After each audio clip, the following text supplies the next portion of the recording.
Do you ever feel like your English is stuck at a basic level?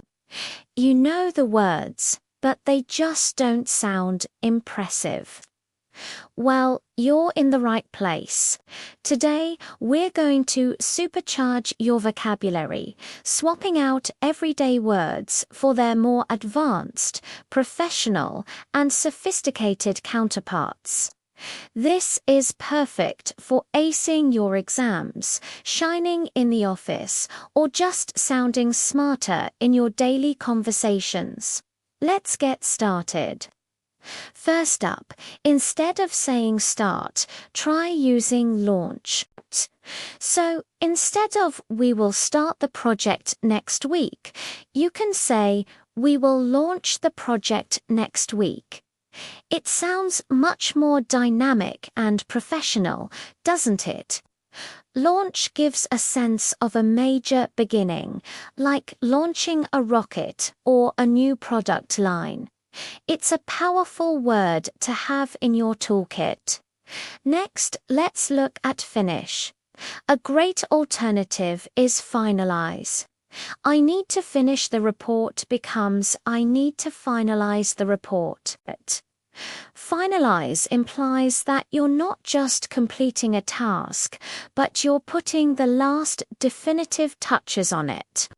It suggests a process of review and approval, making it perfect for business and academic settings.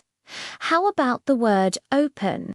A beautiful and more formal alternative is unveil. While you would open a door, you would unveil a plan or a new statue.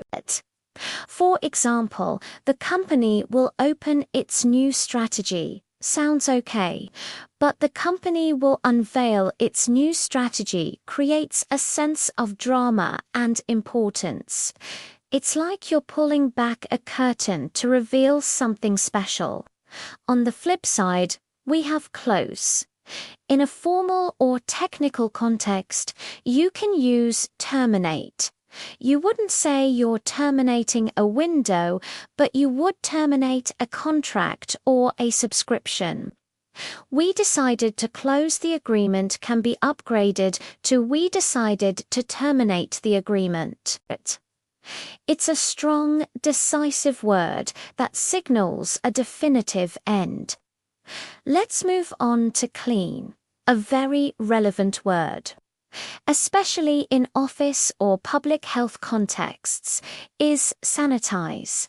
Please clean your hands is good, but please sanitize your hands is more specific. It means to clean something thoroughly to remove germs and bacteria. Similarly, a team might be hired to sanitize the office space. It's precise and sounds very professional. The opposite of clean is dirty. A more advanced word with a slightly different connotation is polluted.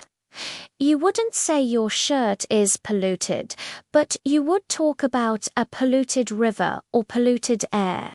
The city air is dirty becomes the city air is polluted.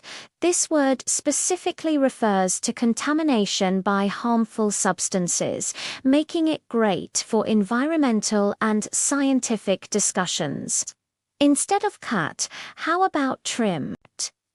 Trim suggests a more careful, precise kind of cutting. Usually to make something neater or to remove small excess parts.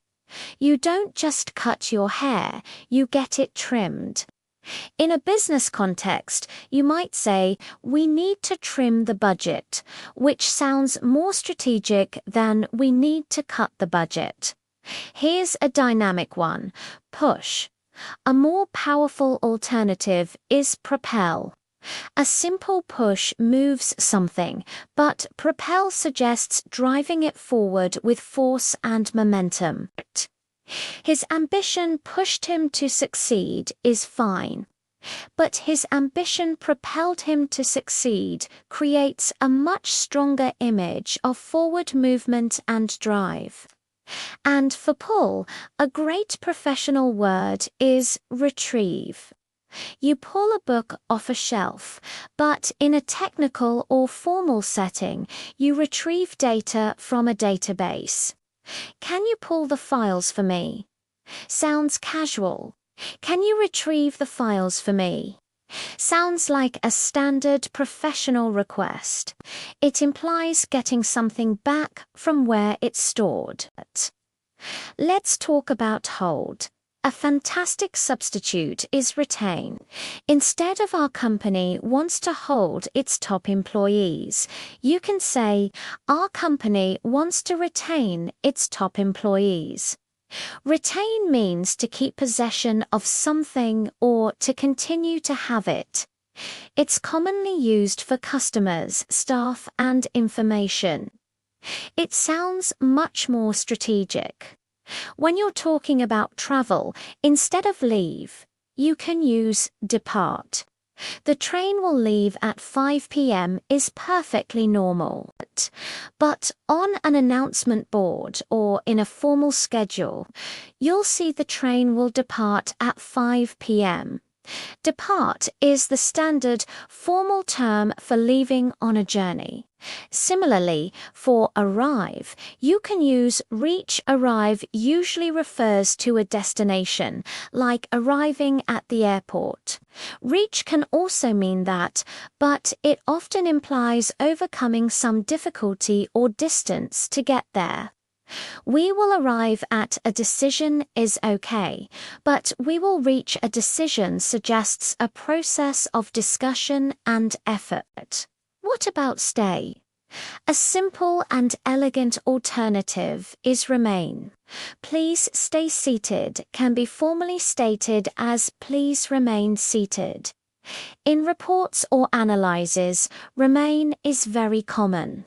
For example, the problem will stay can be phrased as the problem will remain, which sounds more objective and analytical. Instead of the simple word live, as in where you live, you can use the more formal reside. On a form, you might be asked, where do you currently reside? It's a more official sounding word. I live in London is casual. While I reside in London is the formal equivalent you'd use in legal or official documents. Are you looking for a job? Or are you seeking a job? Seek is a fantastic one-word replacement for the phrase look for. It sounds more intentional and serious. I am looking for new opportunities becomes I am seeking new opportunities. It instantly elevates your sentence. Now for a mental action. Think a more profound alternative is reflect. Think can be a quick, simple process, but reflect implies deep, careful thought. I need to think about your offer is good, but I need to reflect on your offer suggests you're going to give it serious, considered attention. How about know? To show a deeper level of understanding, use comprehend. I know the risks is one thing, but I comprehend the risks implies that you understand them fully in all their complexity. It's a great word for academic and technical writing. Let's look at believe. In many contexts, a more nuanced word is assume. Believe can be based on faith or opinion. Assume means to accept something as true without proof, often as a starting point for an argument or plan. For example, I believe he's coming is a personal feeling. Let's assume he's coming and plan accordingly is a strategic starting point. Instead of guess, which can sound a bit random, you can use estimate. A guess might be a wild shot in the dark. An estimate is a calculated approximation based on some information. I guess it will cost $1,000. Sounds uncertain. I estimate it will cost $1,000. Sounds like you've done some calculations. Finally, instead of hope, try anticipate. Hope is a wish for something to happen. Anticipate means you expect it to happen and are often preparing for it. I hope the launch goes well is a wish. I anticipate the launch will go well expresses confidence and suggests you've planned for success. Wow, we've covered a lot of ground today. By making these small changes, you can dramatically improve how your English sounds.